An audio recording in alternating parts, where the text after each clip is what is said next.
कार्तिक महात्म्य अध्याय 26।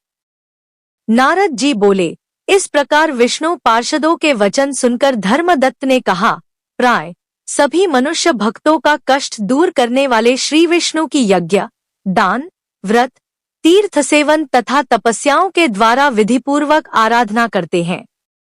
उन समस्त साधनों में कौन सा ऐसा साधन है जो भगवान विष्णु की प्रसन्नता को बढ़ाने वाला तथा उनके सामीप्य की प्राप्ति कराने वाला है? दोनों पार्षद अपने पूर्वजन्म की कथा कहने लगे। हे द्विजश्रेष्ठ, आपका प्रश्न बड़ा श्रेष्ठ है। आज हम आपको भगवान विष्णु को शीघ्र प्रसन्न करने का उपाय बताते हैं। हम इतिहास सहित प्राचीन वृत्तांत सुनाते हैं, सावधानी पूर्वक सुनो ब्राह्मण। पहले कांचीपुरी में चोल नामक एक चक्रवर्ती राजा हो गए हैं।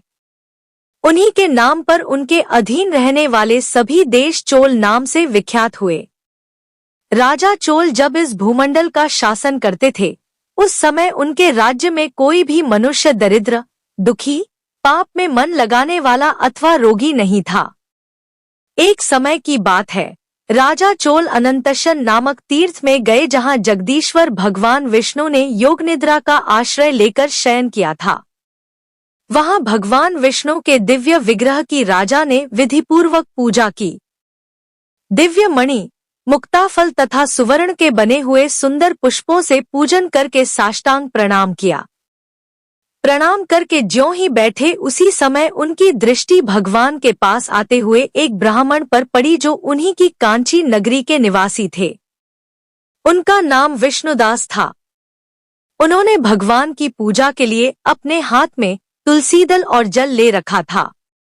निकट आने पर उन ब्राह्मण ने विष्णु सूक्त का पाठ करते हुए देवाधिदेव भगवान को स्नान कराया और तुलसी की मंजरी तथा पत्तों से उनकी विधिवत पूजा की।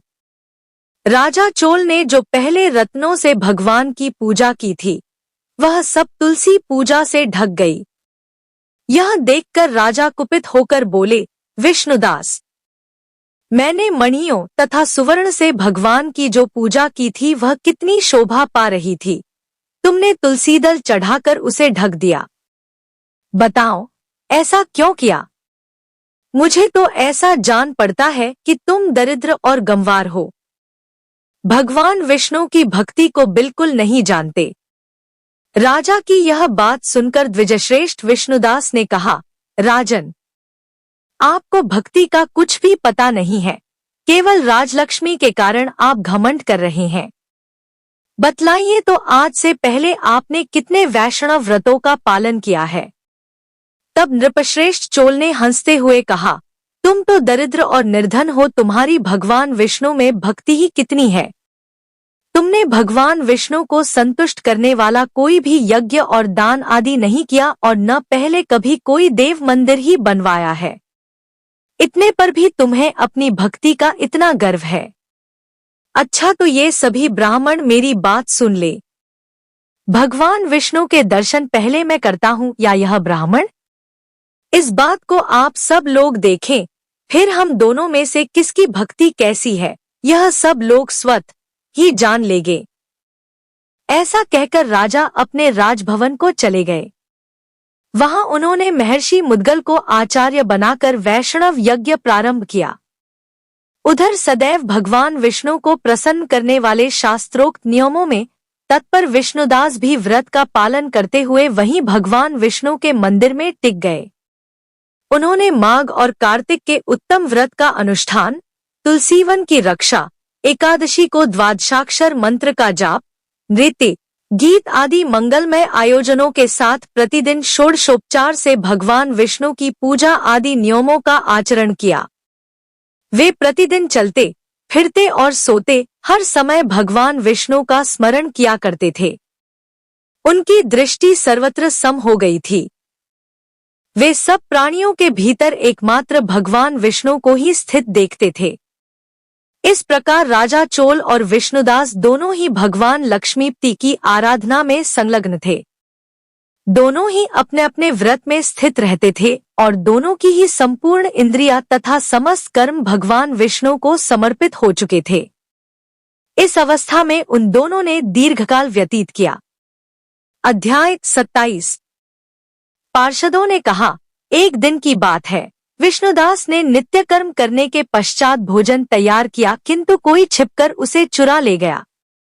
विष्णुदास ने देखा भोजन नहीं है, परंतु उन्होंने दोबारा भोजन नहीं बनाया, क्योंकि ऐसा करने पर सायंकाल की पूजा के लिए उन्हें अवकाश नहीं मिलता। अतः प्रतिदिन के नियम का भंग हो जाने का भय था।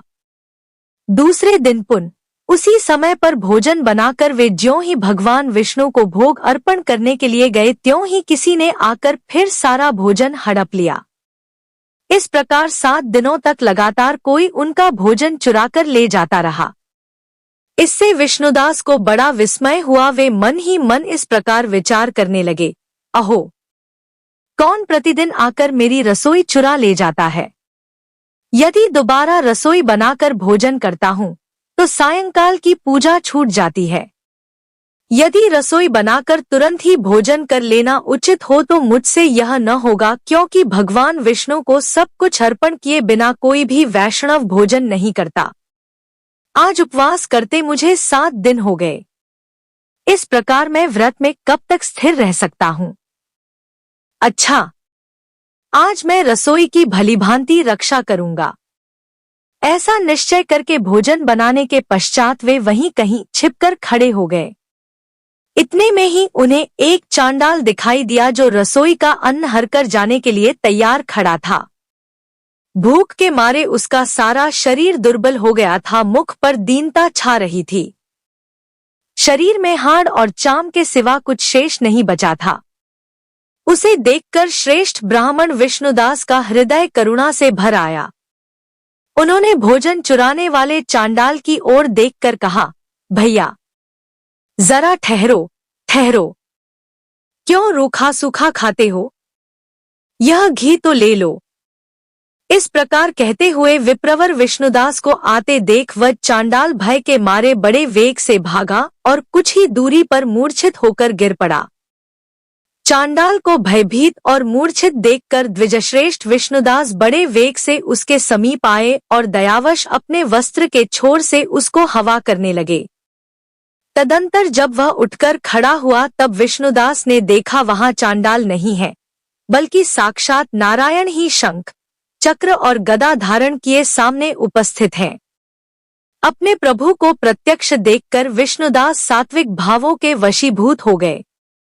वे स्तुति और नमस्कार करने में भी समर्थ न हो सके, तब भगवान ने सात्विक व्रत का पालन करने वाले अपने भक्त विष्णुदास को छाती से लगा लिया और उन्हें अपने जैसा रूप देकर वैकुंठ धाम को ले चले। उस समय यज्ञ में दीक्षित हुए राजा चोल ने देखा विष्णुदास एक श्रेष्ठ विमान पर बैठकर भगवान विष्णु के समीप जा रहे हैं। विष्णुदास को वैकुंठ धाम में जाते देख राजा ने शीघ्र ही अपने गुरु महर्षि मुद्गल को बुलाया और इस प्रकार कहना आरंभ किया, जिसके साथ स्पर्धा करके मैंने इस यज्ञ, दान आदि कर्म का अनुष्ठान किया है, वह ब्राह्मण आज भगवान विष्णु का रूप धारण करके मुझसे पहले ही वैकुंठ धाम को जा रहा है। मैंने इस वैष्णव धाम में भलीभांति दीक्षित होकर अग्नि में हवन किया और दान आदि के द्वारा ब्राह्मणों का मनोरथ पूर्ण किया, तथापि अभी तक भगवान विष्णु मुझ पर प्रसन्न नहीं हुए और इस विष्णुदास को केवल भक्ति के ही कारण श्रीहरि ने प्रत्यक्ष दर्शन दिया है। अतः जान पड़ता है कि भगवान विष्णु केवल दान और यज्ञों से प्रसन्न नहीं होते, उन प्रभु का दर्शन कराने में भक्ति ही प्रधान कारण है। दोनों पार्षदों ने कहा। इस प्रकार कहकर राजा ने अपने भांजे को राज सिंहासन पर अभिषिक्त कर दिया। वे बचपन से ही यज्ञ की दीक्षा लेकर उसी में संलग्न रहते थे, इसलिए उन्हें कोई पुत्र नहीं हुआ था। यही कारण है कि उस देश में अब तक भांजे ही राज्य के उत्तराधिकारी होते हैं। भांजे को राज्य देकर राजा यज्ञशाला में गए और यज्ञ कुंड के सामने खड़े होकर भगवान विष्णु को संबोधित करते हुए 3 बार उच्च स्वर से निम्नांकित वचन बोले, भगवान विष्णु, आप मुझे मन, वाणी, शरीर और क्रिया द्वारा होने वाली अविचल भक्ति प्रदान कीजिए। इस प्रकार कहकर वे सबके देखते देखते अग्निकुंड में कूद पड़े। बस उसी क्षण भक्तवत्सल भगवान विष्णु अग्निकुंड में प्रकट हो गए। उन्होंने राजा को छाती से लगाकर एक श्रेष्ठ विमान में बैठाया और उन्हें अपने साथ लेकर वैकुंठ धाम को प्रस्थान किया।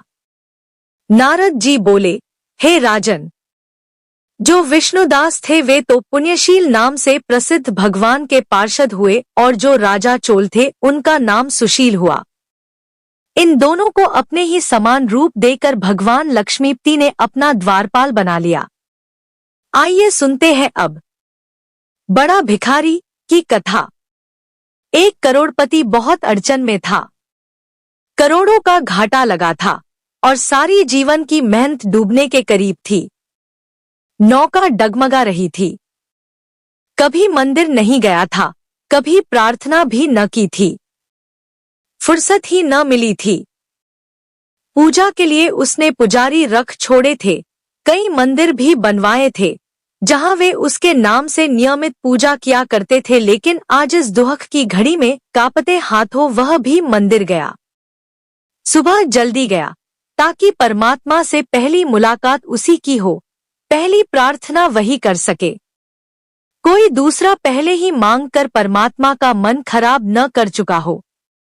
बोहनी की आदत जो होती है, कमबख्त यहाँ भी नहीं छूटी, सो अल्लाह सुबह पहुंचा मंदिर। लेकिन यह देखकर हैरान हुआ कि गांव का एक भिखारी उससे पहले से ही मंदिर में मौजूद था। अंधेरा था, वह भी पीछे खड़ा हो गया कि भिखारी क्या मांग रहा है। धनी आदमी सोचता है कि मेरे पास तो मुसीबतें हैं, भिखारी के पास क्या मुसीबतें हो सकती हैं? और भिखारी सोचता है कि मुसीबतें मेरे पास हैं, धनी आदमी के पास क्या मुसीबतें होंगी? एक भिखारी की मुसीबत दूसरे भिखारी के लिए बहुत बड़ी न थी। उसने सुना कि भिखारी कह रहा है, हे परमात्मा, अगर 5 रुपए आज न मिले तो जीवन नष्ट हो जाएगा, आत्महत्या कर लूंगा। पत्नी बीमार है और दवा के लिए 5 रुपए होना बिल्कुल आवश्यक है। मेरा जीवन संकट में है। अमीर आदमी ने यह सुना और वह भिखारी बंद ही नहीं हो रहा है, कहे जा रहा है और प्रार्थना जारी है। तो उसने झल्लाकर अपने खीसे से 5 रुपए निकालकर उस भिखारी को दिए और कहा, जा ये ले जा 5 रुपए, तू ले और जा जल्दी यहाँ से।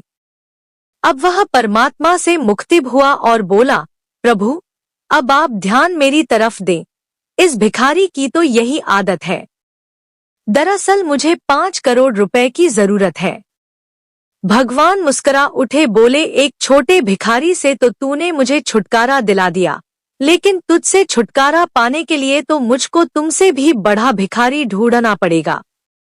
तुम सब लोग यहाँ केवल कुछ न कुछ मांगने ही आते हो, कभी मेरी जरूरत का भी ख्याल आया है? धनी आश्चर्यचकित हुआ, बोला, प्रभु आपको क्या चाहिए? भगवान बोले, प्रेम। मैं भाव का भूखा हूँ। मुझे निस्वार्थ प्रेम व समर्पित भक्त प्रिय है। कभी इस भाव से मुझ तक आओ, फिर तुम्हें कुछ मांगने की आवश्यकता ही नहीं पड़ेगी। जय जय श्री राधे।